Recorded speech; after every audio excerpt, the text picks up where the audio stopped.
You are welcome to today's program. The story in perspective is about a professor and his driver. Once there was a professor, highly respected, highly educated, and earning very well.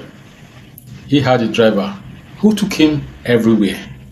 Now, the professor belonged to the high income class, while the driver earned far less, just enough to get by.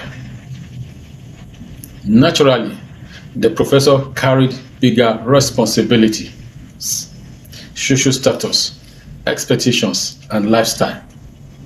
The driver, on the other hand, lived a much simpler life with fewer demands. But there was something unusual about this driver. He understood money in a way the professor didn't. You see, educational status is not the same as financial education. The professor believed his high income was his greatest advantage. But that's how it should be. But unfortunately, he spent freely, carelessly. After stressful days, he will reward himself. I deserve something special. At social gatherings, he spent to maintain status. I must look the part. Sometimes he bought things just to feel successful, bigger cars, bigger toys. But behind the scenes, something was wrong. Despite earning so much, the professor often found himself short of cash. Unexpected expenses would come, and surprisingly, he would borrow money, even from his driver.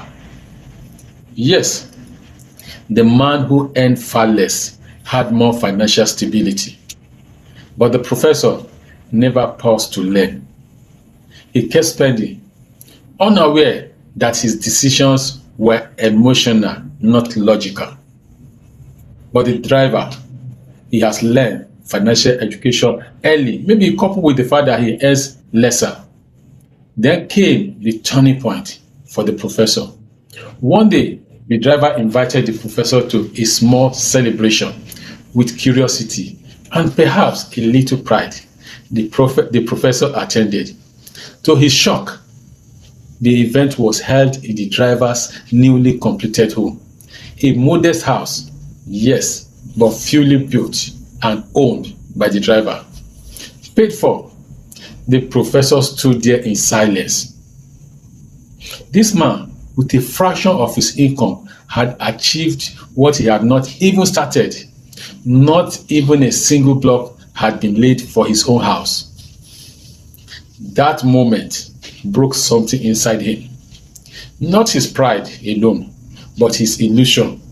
Bigger salary means bigger status. That's what he used to think.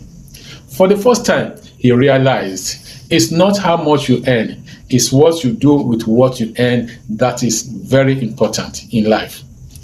He was humbled.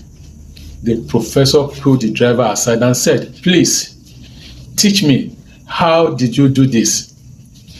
The driver smiled and said something simple, yet powerful. "I learned to control my emotions before I try to control my money." He explained, "When I feel stressed, I don't spend, I plan. When I want to impress people, I remember my future. It is more important than their opinion. When it comes to spending, people's opinion don't matter. My future is very crucial. When I want to feel successful, I invest because real success is built, not displayed." He didn't earn more, yet he lived better. He simply spent with intention, not emotion. From that day, the professor began a new journey. He started asking himself before every purchase, why am I really buying this? He began to wait, to think, to choose. And slowly, he moved from consumption to construction, from appearance to actual progress. Here is the final thought. Financial freedom is not a reward for high income. It's a result of disciplined decisions. break the consumption habit. Let me emphasize, break the consumption habit, and you begin to build a life that truly lasts. Thank you for listening. I am Wale Adewumi.